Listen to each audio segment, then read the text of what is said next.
Stay informed with Pacific Mornings. It is 13 minutes past 8. Welcome back to Pacific Mornings. I'm your host, Kalia Strong.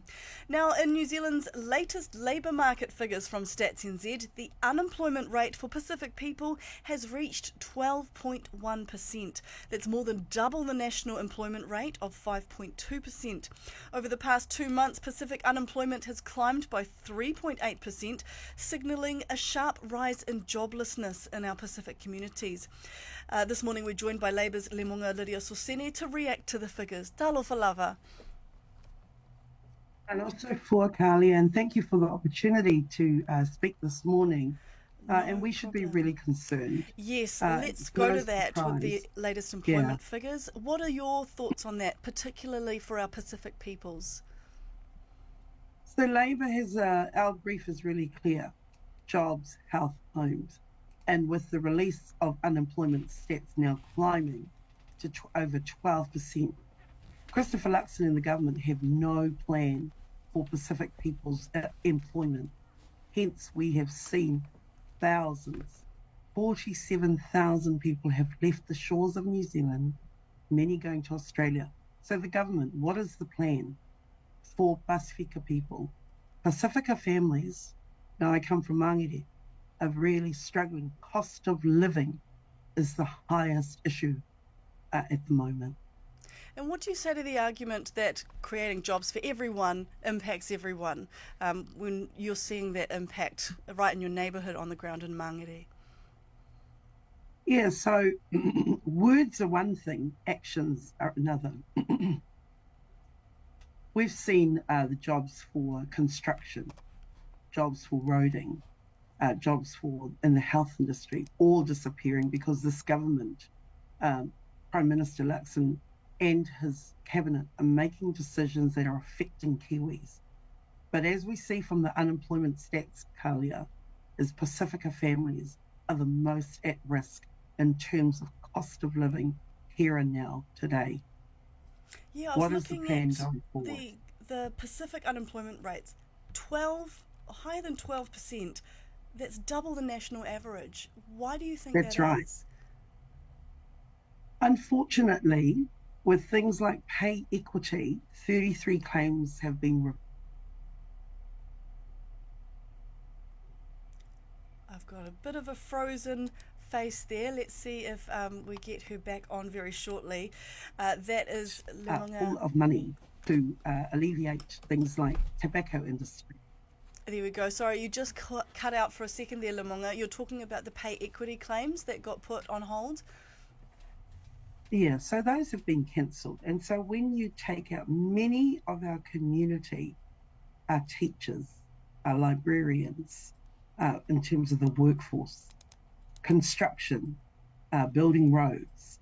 So a lot of those jobs, when they have disappeared or been cancelled, have contributed to the 12% unemployment, when there's been a lot of educational programs that were helping many Pacific individuals get back to employment. The government is making clear choices that are affecting our people, specifically in the health sector.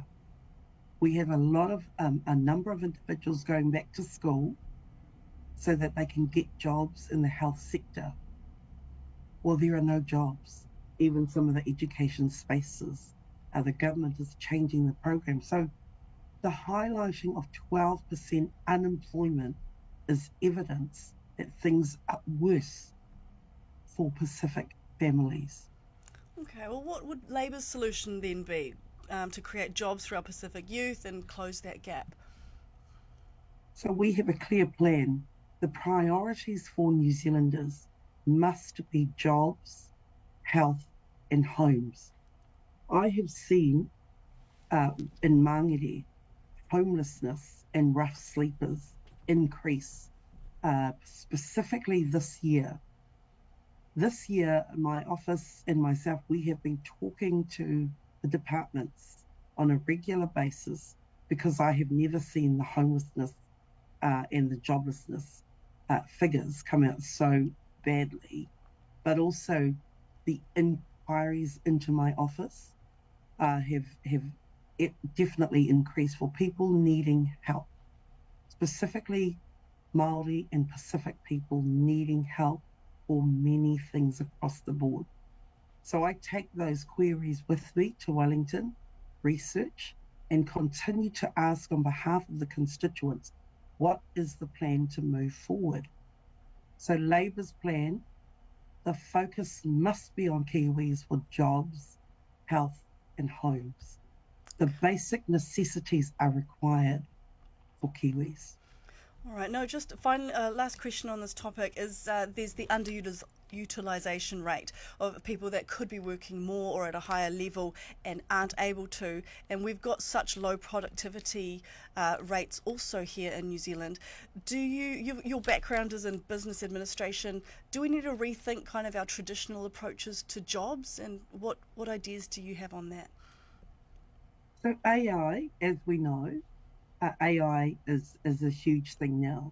I had a forum on Monday, this Monday, just passed, and I had a big group of young people from Māngere who are digital natives. So unless in terms to increase productivity, there has to be adaptability, but you cannot get away from the core priorities of jobs, health, homes. And then it's about talking. So Māngere has a most youthful population. We have very creative young people, and the bulk of the young people from local schools that were in that forum, we talked about a number of issues. Their top issue for them on Monday that they raised with me was mental health of our young people, the hopelessness, the homelessness, and all of those young people are school leaders, either head girl, head prefects, and they are asking Labour questions. How do we move forward as a country with education? So education is a really top priority for Pasifika, because education gives New Zealanders, gives Pasifika families hope to achieve, to go on to tertiary study or jobs, when you feel that you are being supported by a government who's got good policies. So the Tupu Aotearoa program, for example, and different programs that we had with a focus on Pasifika. Those, because of the figures and the representation, those are the things we need to look at. And youth are asking for their voice to be heard and to be included in the decision making of this country. Some interesting points there. Just changing tack to the Cook Islands. Now, Prime Minister Christopher Luxon has opted to attend Papua New Guinea's anniversary celebration over the Cook Islands this week. This stoush has been dragging on for much too long, many would argue. What's the solution in your view? There are probably many solutions. However, the leaders need diplomacy, need to understand the very vital relationship, not just with Cook Islands, not just with Pacific, but also Papua New Guinea. But that's a decision for the leaders to make based on the evidence and advice that those officials are giving them. I've attended about 3 or 4 celebrations of Cook Island. They understand the importance of the relationship, of the support, financial support that New Zealand has offered, but also for Cook Islanders. There are thousands of, I think the figure that I was given was over 90,000 Cook Islanders are in Aotearoa, 15,000 back home in the Cook Island. It's a very important relationship. And Māngere has the highest number of Cook Islanders living it's the biggest suburb of Cook Islanders. So it's an important relationship moving forward. Yeah, I'm wondering why the Labour Party didn't choose to have someone there in the Cook Islands to represent them. Like the Green Party was there.